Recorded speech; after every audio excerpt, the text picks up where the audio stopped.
Hey, Psycho Family, welcome back. If you're new here, we make psychology actually make sense. And today we're going into something that so many people have asked about. And honestly, something that touches almost everyone at some point. Have you ever looked back at your relationship history and noticed a pattern? Maybe you keep falling for people who are emotionally unavailable, or people who need to be fixed, or people who seem perfect at first, and then slowly, the same painful dynamic plays out all over again. And the confusing part, you're not naive, you're not careless. You might be one of the most self-aware people you know. And it still keeps happening. Here's what psychology tells us. It's not a coincidence, it's not bad luck, and it is absolutely not because you're broken. There are deep, largely unconscious psychological forces driving your attraction. And once you understand them, everything starts to make sense. As always, this video is for educational purposes only and is not a substitute for professional mental health support. If what we cover today resonates deeply, please consider speaking with a licensed therapist. Let's get into it. Part 1. The Familiarity Trap. The first thing you need to understand is that the brain doesn't seek happiness in a partner. It seeks familiarity. This is one of the most important and least talked about findings in relationship psychology. Your nervous system was shaped in childhood, long before you ever went on a first date. The emotional environment you grew up in became your brain's template for what love feels like, what relationships feel like, and crucially, what feels normal. If you grew up with a parent who was loving but unpredictable, warm one day, withdrawn the next, your nervous system may have learned to associate love with uncertainty, with chasing, with never quite feeling secure. So as an adult, when you meet someone stable, consistent, and emotionally available, it can feel boring, flat, like something is missing. But when you meet someone who runs hot and cold, suddenly there's a charge, a pull, an intensity that feels like chemistry. That feeling isn't love. That feeling is recognition. Your nervous system is saying, "This is familiar. This is what I know." Psychologists call this the repetition compulsion, a concept first introduced by Sigmund Freud and later developed extensively in attachment research. We unconsciously recreate the emotional dynamics of our earliest relationships, not because we enjoy pain, but because familiar pain feels safer than unfamiliar peace. Part 2. Attachment Theory and Partner Selection. This brings us to one of the most well-supported frameworks in relationship psychology, attachment theory. Developed by psychiatrist John Bowlby and later expanded by Mary Ainsworth, attachment theory proposes that the bond we form with our primary caregivers in early childhood shapes a mental model called an internal working model of what relationships are supposed to look like. There are 4 main attachment styles: secure, anxious, avoidant, and disorganized. People with a secure attachment style generally had caregivers who were consistently responsive to their needs. As adults, they tend to feel comfortable with intimacy, communicate their needs clearly, and choose partners who are emotionally available. People with an anxious attachment style often had caregivers who were inconsistent, sometimes present, sometimes not. As adults, they tend to fear abandonment, seek constant reassurance, and feel most intensely attracted to partners who are emotionally unpredictable, because that inconsistency mirrors the dynamic they know. People with an avoidant attachment style often had caregivers who were dismissive of emotional needs. As adults, they tend to value independence to an extreme, feel suffocated by intimacy, and often choose partners who want more closeness than they're willing to give. And here's where partner selection gets really interesting.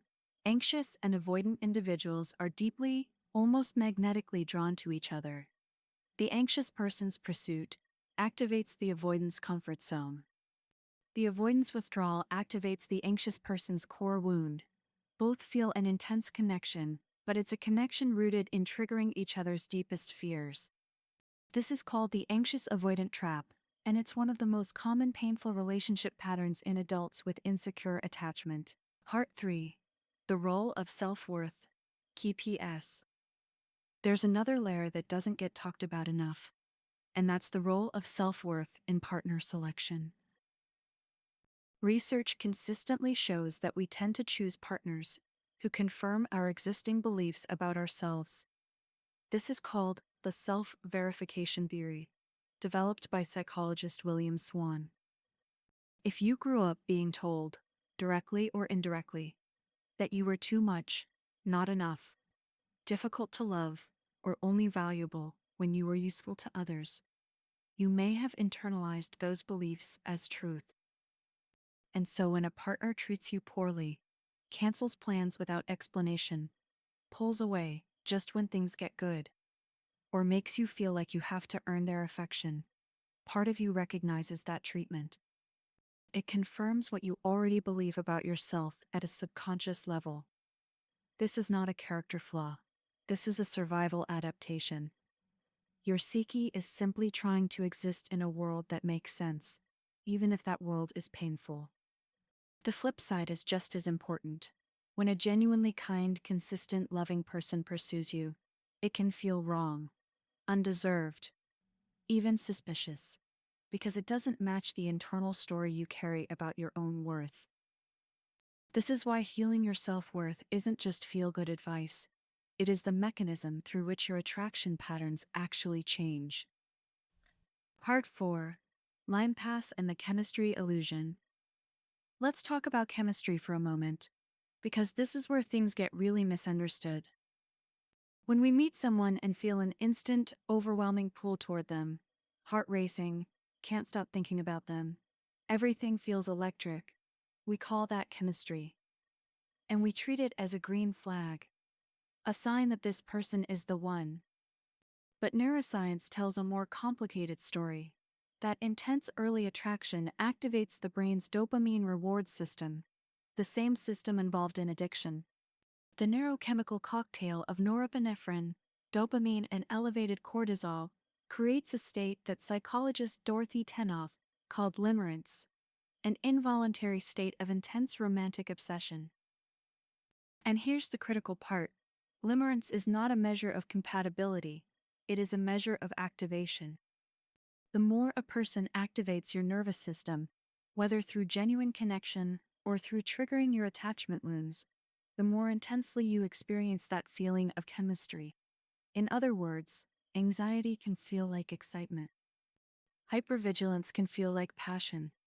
The emotional roller coaster that comes with an unstable partner can be neurologically indistinguishable from falling in love. This is why so many people describe their most toxic relationships as the ones where they felt most alive. Part 5. Unconscious Partner. Templates. There's one more psychological concept worth understanding here. And it comes from Imago relationship therapy, developed by Harville Hendricks. Hendricks proposed that each of us carries what he called an imago, a composite unconscious image of the significant people from our early life, particularly our caregivers. This imago becomes the template for who we find attractive as adults.